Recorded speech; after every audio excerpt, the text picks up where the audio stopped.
Breaking news ಬರ್ತಾ ಇದೆ, ಬನ್ನಿ ನೋಡೋಣ.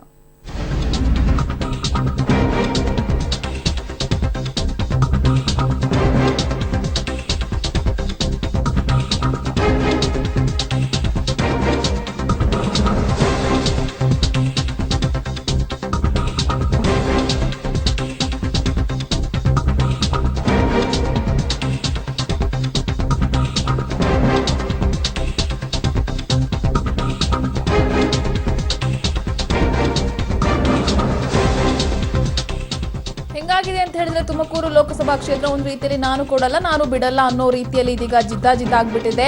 ಕಣದಿಂದ ಯಾವುದೇ ಕಾರಣಕ್ಕೂ ನಾನು ಹಿಂದೆ ಸರಿಯುವಂತ ಪ್ರಶ್ನೆ ಇಲ್ಲ ಅಂತ ಹೇಳಿ ಮುದ್ದಾ ಹನುಮೇಗೌಡರು ಹೇಳ್ಕೊಂಡಿದ್ದಾರೆ. ಪಬ್ಲಿಕ್ ಟಿವಿಗೆ ಮುದ್ದಾ ಹನುಮೇಗೌಡರು ಈ ರೀತಿಯಾಗಿ ರಿಯಾಕ್ಟ್ ಅನ್ನ ಮಾಡಿದ್ದಾರೆ. ಕಣದಿಂದ ಯಾವುದೇ ಕಾರಣಕ್ಕೂ ನಾನು ಹಿಂದೆ ಸರಿಯೋದಿಲ್ಲ, ಸೋಮವಾರ ಪತ್ರವನ್ನ ಸಲ್ಲಿಕೆ ಮಾಡ್ತೀನಿ ಅಂತ ಕೂಡ ಹೇಳಿದ್ದಾರೆ. ಹಾಗಾದ್ರೆ ಏನಾಗಬಹುದು, ಯಾವ ರೀತಿಯಲ್ಲಿ ಇಲ್ಲಿ ಸಮ್ಮಿಶ್ರ ಸರ್ಕಾರಕ್ಕೆ ತೊಂದರೆ ಆಗಬಹುದು, ಜೊತೆಗೆ ಈ ಸಂದರ್ಭದಲ್ಲಿ ಮಾತನಾಡ್ತಾ ಪಬ್ಲಿಕ್ ಟಿವಿಗೆ ಏನ್ ಹೇಳಿದ್ರು ನೋಡೋಣ ಬನ್ನಿ. ಕಾಂಗ್ರೆಸ್ನ ಹಾಲಿ ಸಂಸದ ಮುದ್ದಹನುಮೇಗೌಡರಿಗೆ ಟಿಕೆಟ್ ಕೈ ತಪ್ಪಿದೆ. ಈ ಅಸಮಾಧಾನ ಅವರಲ್ಲೂ ಇದೆ, ಅವರ ಕಾರ್ಯಕರ್ತರಲ್ಲೂ ಇದೆ. ಆದರೂ ಕೂಡ ಒತ್ತಾಯದಿಂದ, ಕಾರ್ಯಕರ್ತರ ಒತ್ತಾಯದ ಮೇರೆಗೆ ಮುದ್ದಹನುಮೇಗೌಡರು ನಾಮಿನೇಷನ್ ಫೈಲ್ ಮಾಡಲಿಕ್ಕೆ ಹೊರಟಿದ್ದಾರೆ. ಕಾಂಗ್ರೆಸ್ ಪಕ್ಷದ ಅಭ್ಯರ್ಥಿಯಾಗಿ ತಾನು ಏನು ನಾಮಿನೇಷನ್ ಫೈಲ್ ಮಾಡ್ತೀನಿ ಅಂತ ಹೇಳ್ತಾ ಇದ್ದಾರೆ. ಆದರೆ ಎಲ್ಲ ಒಂದು ಕಡೆ ಇಲ್ಲಿ ಗೊಂದಲ ಉಂಟಾಗಿರುವಂಥದ್ದು, ವಿ ಫ್ರಾಮ್ ಏನು ಸಿಕ್ಕುವಂಥ ಸಾಧ್ಯತೆ ತೀರಾ ಕಡಿಮೆ ಇದೆ.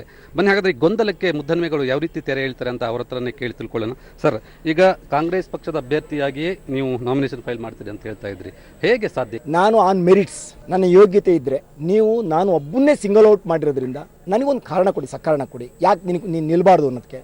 ನಾನು ಅಷ್ಟು ಕಷ್ಟ ಬಿದ್ದು 5 ವರ್ಷಗಳ ಕಾಲ ಕೆಲಸ ಮಾಡಿದ್ದೀನಿ.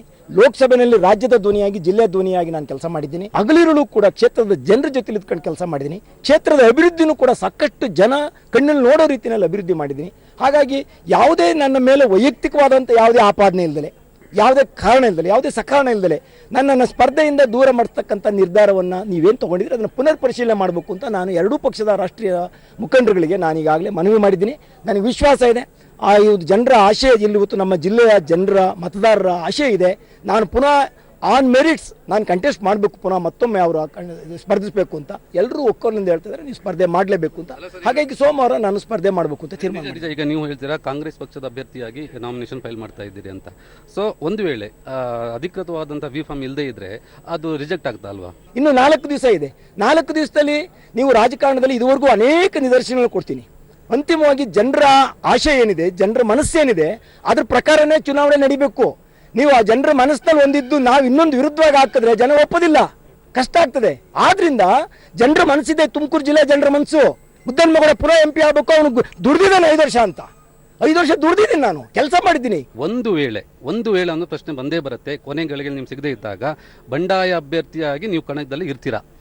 ಈಗ ನೀವು ಒಂದು ವೇಳೆ ಯಾವಾಗ ಬರ್ತದೆ ಅಂದ್ರೆ ಅದು ಇದೆಲ್ಲ ಆಗದಲ್ಲಿದ್ದಾಗ ಅವಾಗ ತೀರ್ಮಾನ ಮಾಡ್ತೀನಿ ನಾನು ಏನು ಮಾಡಬೇಕು ಅಂತ. ಈಗ ಮೈತ್ರಿ ಧರ್ಮ ನೀವು ಪಾಲನೆ ಮಾಡಲ್ಲ ನೀವು? ಹಾಗಾದ್ರೆ ಮೈತ್ರಿ ಧರ್ಮದಲ್ಲಿ ನನ್ನೊಬ್ಬನೇ ಯಾಕೆ ಸಿಂಗಲ್ ಔಟ್ ಮಾಡಿದ್ರಿ? 10 ಜನ MP ಗಳಿದ್ದಾರೆ, ಸಿಟ್ಟಿಂಗ್ MP ಗಳು.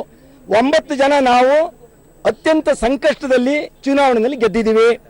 5 ವರ್ಷಗಳ ಕಾಲ ಲೋಕಸಭೆಯಲ್ಲಿ ನಾವು ನಮ್ಮ ನಾಯಕರುಗಳು ಮೆಚ್ಚೋ ರೀತಿಯಲ್ಲಿ ಕೆಲಸ ಮಾಡಿದ್ದೀವಿ. ನನಗೆ ಪುನಃ ಟಿಕೆಟ್ ಕೊಡಬೇಕಲ್ಲ ಅವರು, ಅದೇ ಮೈತ್ರಿ ಧರ್ಮ. 10 ಜನದಲ್ಲಿ 9 ಜನಕ್ಕೆ ಕೊಟ್ಟು ಒಬ್ಬನೇ ಕೊಡದೆ ಹೋದ್ರೆ, ಸಿಂಗಲ್ ಔಟ್ ಮಾಡಿದ್ರೆ ಮೈತ್ರಿ ಧರ್ಮ ಹೆಂಗಾಗುತ್ತೆ? ಮೈತ್ರಿ ಧರ್ಮ ಅಂದ್ರೆ ಪರಸ್ಪರ ಹೊಂದಾಣಿಕೆ ಮಾಡ್ಕೊಳ್ತಕ್ಕಂಥದ್ದು. ಹೊಂದಾಣಿಕೆ ಮಾಡ್ಕೊಳ್ಳುವಾಗ ನೀವು ಎಲ್ಲನೂ ಪರಿಶೀಲನೆ ಮಾಡ್ಬೇಕಲ್ಲ.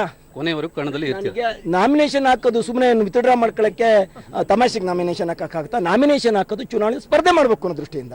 ಅದು ಜನರ ನಿರೀಕ್ಷೆ ಇದೆ, ಭಾವನೆ ಇದೆ. ಅದು ಥ್ಯಾಂಕ್ ಯು. ಇವಿಷ್ಟು ಮುದ್ದಹನುಮೇಗೌಡರು ಹೇಳ್ತಾರೆ ಒಂದು ಮಾತು. ತುಮಕೂರಿನ ಕ್ಯಾಮರಾ ಪರ್ಸನ್ ಕುಮಾರ್ ಅಬ್ಬನ್ಗಡ ಜೊತೆ ಮಂಜುನಾಥ್ ತಾಳ್ಮಕ್ಕಿ, ಪಬ್ಲಿಕ್ ಟಿವಿ.